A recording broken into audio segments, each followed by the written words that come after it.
Dozens of Rohingyas have crossed the border into Bangladesh from India in recent days, officials said on Tuesday, as New Delhi faces censure for deporting the persecuted minority to Burma. Last week, India handed a Rohingya family of 5 to Burmese authorities despite the army there being accused of genocide against the stateless group. The forced return, the second in recent months, was criticized by the United Nations and rights group who accused India of disregarding international law and sending the Rohingyas to danger. India, which is not a signatory to the UN Refugee Convention, arrested 230 Rohingyas in 2018, the most in years, as Hindu hardliners called for the displaced Muslims to be deported en masse. Bangladesh border officials and police said dozens of Rohingyas had been detained crossing from India in the past week. They were sent to refugee camps in the country's south, where 1 million of the displaced Muslims live in hardship. The roundups in India and fear of deportation to Burma had fueled the recent exodus. Bangladesh officials said they told us they panicked after India started detaining Rohingya refugees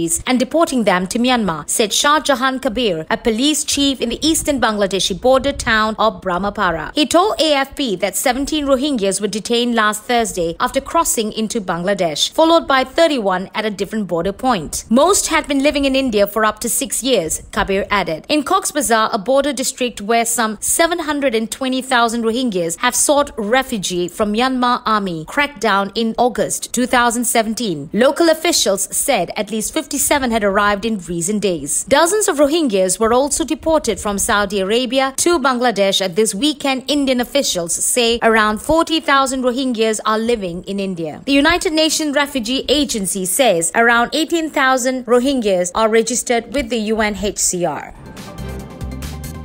While many students used their winter holidays to rest and recharge, a group of Dubai youngsters brought smiles to Rohingya refugees in Bangladesh. The students are part of an environmental organization called Green Hope, a youth-led group consisting of pupils from the UAE, Canada, and other countries. They traveled to Rohingya refugee camps in the outskirts of Cox's Bazar, spent time with children during Christmas, and distributed solar lamps to nearby villages. Since 2017, more than 725,000 Rohingya people have fled the Arakan state in Burma across the border into southern Bangladesh to flee ethnic violence, according to the United Nations.